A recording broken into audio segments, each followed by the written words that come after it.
Quand les Écossais étaient opprimés et que les fortunes écossaises étaient au plus bas, il était la principale inspiration de leur résistance. Un homme qui s'est opposé au roi d'Angleterre, Édouard Ier, sortant de l'obscurité pour remporter une victoire spectaculaire sur les Anglais avant de subir une défaite écrasante et d'être mis à mort de la manière la plus barbare. Un héros national qui a gagné une grande admiration, c'est l'histoire de Sir William Wallace, ancien gardien de l'Écosse. Bienvenue à la folie médiévale.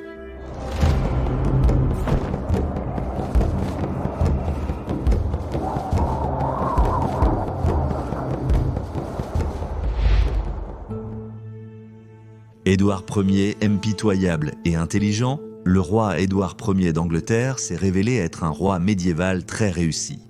Le règne de son père Henri III avait été marqué par l'instabilité et l'échec militaire.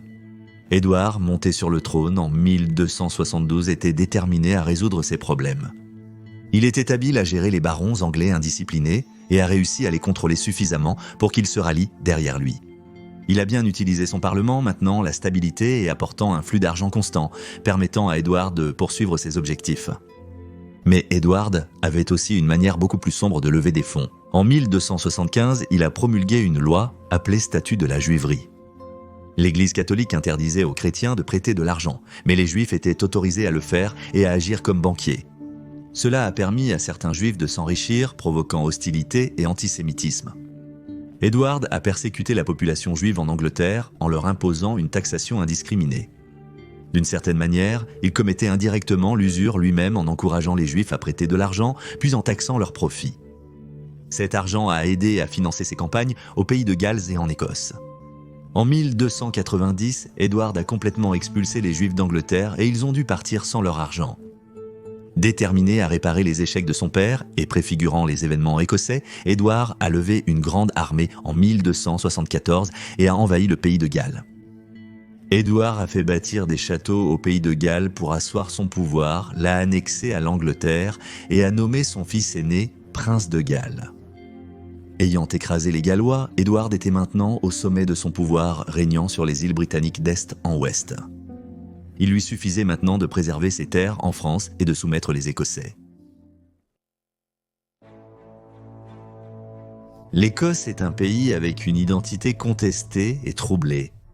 Lorsqu'Édouard est monté sur le trône, le sentiment d'être une nation séparée n'était pas aussi bien développé qu'aujourd'hui.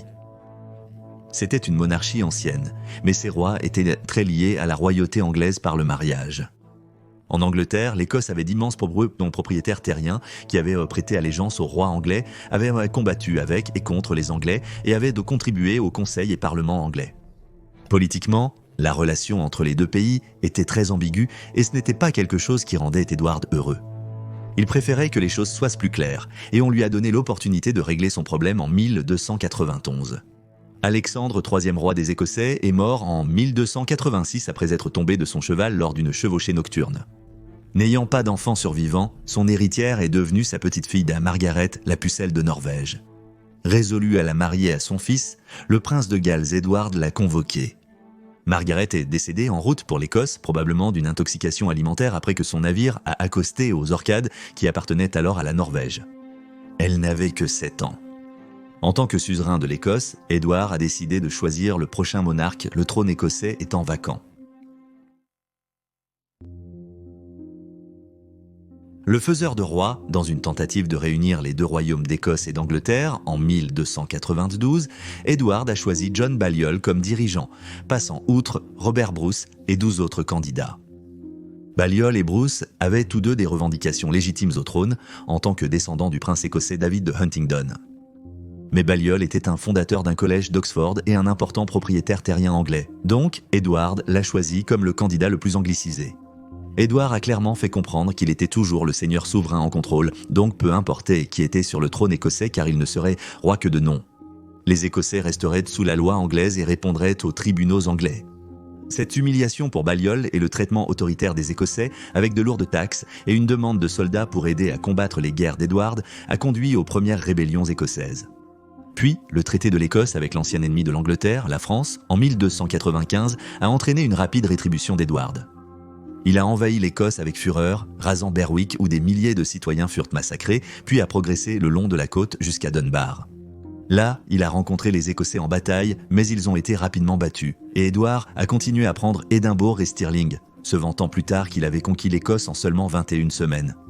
Dans un écho de ce qu'il avait fait au pays de Galles, Édouard a fait de l'Écosse un non-royaume, la dépouillant de ses trésors et de ses symboles d'identité nationale.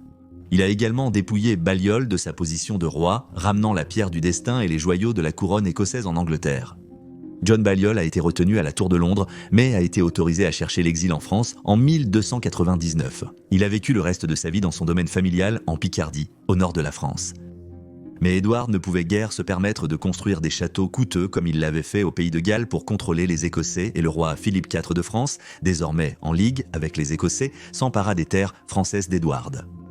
Édouard avait sérieusement sous-estimé les Écossais, car une résistance farouche à l'anglais éclata en Écosse, et maintenant il se retrouvait à devoir combattre sur deux fronts à la fois contre les Écossais et les Français. William Wallace. On pense que Wallace est né à Elderslie, Renfrewshire, Écosse en 1270, bien que l'on sache peu de choses sur son histoire familiale. Il aurait pu être le fils de Sir Malcolm d'Elderslie. Ce que l'on sait, c'est que son enfance s'est déroulée pendant le règne du roi écossais Alexandre III, qui était une période de stabilité économique et de paix pour le pays. Aussi mécontent que le reste de ses compatriotes écossais de l'invasion anglaise, en mai 1297, Wallace a mené un groupe de 30 hommes à la ville écossaise de Lanark, où ils ont tué le haut shérif anglais William de Hesse-Elric. Il a ensuite rejoint Sir William le Hardy, seigneur de Douglas, pour attaquer Scone et les forts anglais entre les rivières Tay et Forth. Simultanément, plusieurs autres rébellions se produisaient en Écosse, menées par un autre révolutionnaire appelé Andrew Moray. Le 11 septembre 1297, avec leur armée écossaise, ils ont affronté les Anglais près de Stirling, dirigés par le comte de Surrey. Les Écossais étaient largement en infériorité numérique, les Anglais ayant 3000 cavaliers et plus de 8000 fantassins. Mais Wallace a conçu un plan. Le pont de Stirling était si étroit que seuls quelques hommes pouvaient le traverser en même temps. Alors que les Anglais traversèrent, les Écossais se retenaient pour les attirer. Mais dès la seconde moitié, les Écossais ont rapidement attaqué, les tuant. La plupart des Anglais ayant traversé ont été tués ou noyés dans la rivière. Surrey s'est échappé vers le sud, mais pour Wallace, Murray et l'Écosse, c'était une victoire retentissante. Cependant, Murray, blessé au combat, est mort de ses blessures. Wallace a poursuivi sa campagne et a mené une invasion dans le nord de l'Angleterre, ravageant les comtés de Cumberland et de Northumberland, brûlant la ville d'Alnwick et assiégeant Carlisle. Bien qu'il ait été miséricordieux envers les moines de Hexham leur accordant protection, il était également connu pour sa cruauté envers les Anglais, supposément écorchant un soldat et gardant sa peau comme trophée. Début décembre 1297. Wallace est rentré dans son pays natal, a été fait chevalier et nommé gardien de l'Écosse. La cérémonie a eu lieu à la Kirk de la Forêt, Kirk étant le mot écossais pour église. Puis, Wallace s'est installé au nom du roi John Balliol, qui était toujours prisonnier à la Tour de Londres. Et avec le soutien de l'évêque de Glasgow, Sir John Graham de Donrat, Sir John Stuart, Robert le Bruce et d'autres nobles écossais, il a commencé à organiser l'armée et à prendre le contrôle des affaires du pays. Cependant, de nombreux autres nobles possédant des domaines anglais et étant retenus en otage par Édouard ont joué sur deux tableaux, attendant de voir si Wallace serait victorieux au combat. Falkirk. C'est Édouard lui-même qui est arrivé et a traversé la rivière Tweed le 3 juillet avançant vers Stirling. Il a amené une grande armée d'archers et de cavaliers soutenus par des mercenaires irlandais et gallois. Wallace a entamé un retrait progressif, dévastant le pays lors de sa progression vers le nord, empêchant le ravitaillement des troupes d'Édouard. Le moral et les provisions au plus bas et la mutinerie menaçant, Édouard était prêt à retourner à Édimbourg quand il apprit que les Écossais campaient près de Falkirk. Édouard a avancé pour trouver Wallace et ses hommes sur un terrain en pente avec une rivière comme protection. Les Anglais avaient au moins 15 000 hommes et les Écossais moins de la moitié de ce nombre. Les Anglais ont eu du mal à traverser la rivière et le terrain marécageux à proximité, mais ils avaient les archers longs gallois, qui ont combattu agressivement contre les lanciers de Wallace, brisant leurs rangs. Et bien que les Écossais aient encore pu infliger de nombreuses pertes à la cavalerie anglaise, ils ont été vaincus avec la perte du second de Wallace, Sir John de Graham. Bien que Wallace ait échappé à la mort, sa réputation militaire était en lambeaux. Il a renoncé à sa tutelle de l'Écosse en décembre 1298 en faveur de Robert le Bruce, comte de Carrick, qui deviendra plus tard le roi d'Écosse, et John Comyn, qui était le neveu du précédent roi, John Balliol. Durant les années suivantes, les informations sur la localisation de Wallace demeurent vagues. Il a été suggéré qu'il a cherché le soutien du roi Philippe IV en France pour la cause écossaise. Pendant ce temps, Édouard s'efforçait d'appréhender Wallace. Capture et mort. Le 5 août, Wallace a été arrêté par Sir John de Menteith, un chevalier écossais qui était fidèle à Édouard. Il a été emmené à Londres et à la salle de Westminster où il a été jugé pour crimes de guerre et trahison, les accusations étant qu'il avait tué indistinctement, je cite, « n'épargnant ni l'âge ni le sexe, moine ni nonne ». Il a été couronné roi des hors-la-loi avec une couronne de chêne. Aucun procès n'a eu lieu pour l'accusation de trahison envers le roi.